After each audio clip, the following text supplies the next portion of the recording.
wasiirka wasaaradda caafimaadka Soomaaliland Dr. Saleebaan Ciise Axmed Xagle Toosiye ayaa maanta xariga ka jiray cisbitaal ballaadhan oo laga hirgeliyay magaalada Burco ee gobolka Togdheer. Cisbitaalkan oo loogu magac daray Burco Germany Hospital waa cisbitaal ay maalgeliyeen dad qurba jooga waxaana uu ka kooban yahay qaybo badan oo adeegyada caafimaadka kuwaasi oo ay ka mid yihiin goobo bukaan jiif, bukaan socod iyo goobo dhakhaatiireed.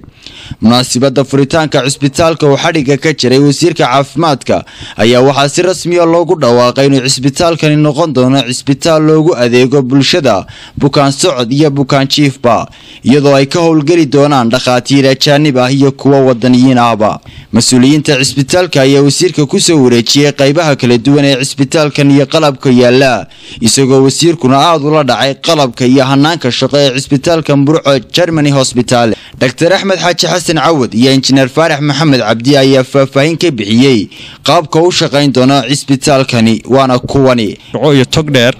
waad ogtahay dadkeedu had iyo jeer ama Hargeysa ku sii socdeen ama Itoobiya ku sii socdeen ama Dubai baa lagu socday ama Malaysia haddana waxa loo sii socday wax si weyn ma ahayn waxay ahayd wax dhakhtar international standard ah oo inta ugu hooseysay basic medicine ka adag inuu fulin karo ayaa maaragtay haddana inta u marayeen oo 12,000 ayaa laba gabdhood lagu qaaday ilaa Malaysia waxa loo soo sameeyay waxaan gastroscopy la laqay anaguna 10 minutes baan halka ugu sameyn karaa de marka 12 qof ay ku baxday iyo qof ay ku baxayso $50 waa kala different marka ta aad iyo aad noo kicisay waxay ahayd taa maanta waxaan halkan ku haynaa cisbitaal ay departmentka maternity-ga uu korayo departmentka gynecology uu korayo internal medicine leh intensive iyo maaragtay intensive care leh iyo surgery iyo proctology leh waxyaalaha gaarka ah ee dhakhtarkani uu astaan gaar u leeyahay kagana duwan yahay dhakhtarada kale ta ugu horeysa waxa weeye iyadoo dhakhtarku uu furan yahay 24 saacadood oo ah dhakhtar emergency leh oo markastaba aad ka helayso dhakhtar waxa ka tusaale idinka qaadanaya oo aan idinka sheegi karaa dumarka umushooda tusaale haddaan idinka siiyo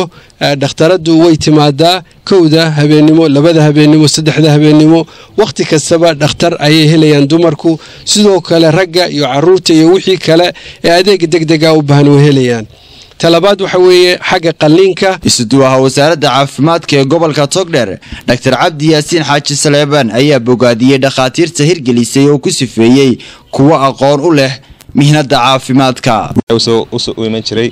isbitaalka Burco wuxuu noqonayaa meel relief ka qaada wax badan oo aanu qaban karayn ama culays badan oo saaraa ka relief kariso noqonaya aad baan Axmed loo shaqayn doonaa insha Allah aad baan ugu mahadnaqaynaa aadna waan ugu faraxsanahay inuu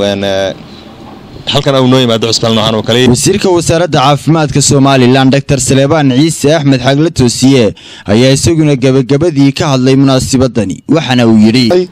marka xukuumad ahaan aad bay nooga go'an tahay inaanu dhiirigelino la shaqeyno wax la qabsano cid kasta oo horumarka dalka ka qayb qaadanaysa aad iyo aad baan ugu mahad celinayaa Dr. Axmed iyo groupkiisa cisbitaalkan quruxda badan ay sameeyeen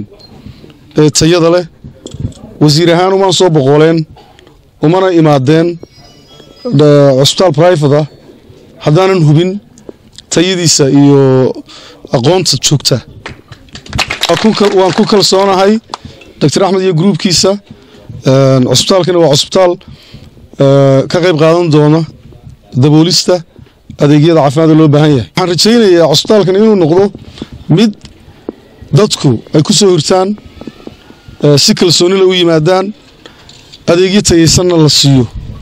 cisbitaalkan ayaa guud ahaanba noqon doona mid daboola baahiyaha caafimaad ee gobolada bariga iyo guud ahaan Soomaaliland iyadoo adeegyada caafimaadna looga yimaado cisbitaalkani gobolada Soomaaliland iyo dalalka la jaarka ah. Cabsaaq Faarax Cabdilaahi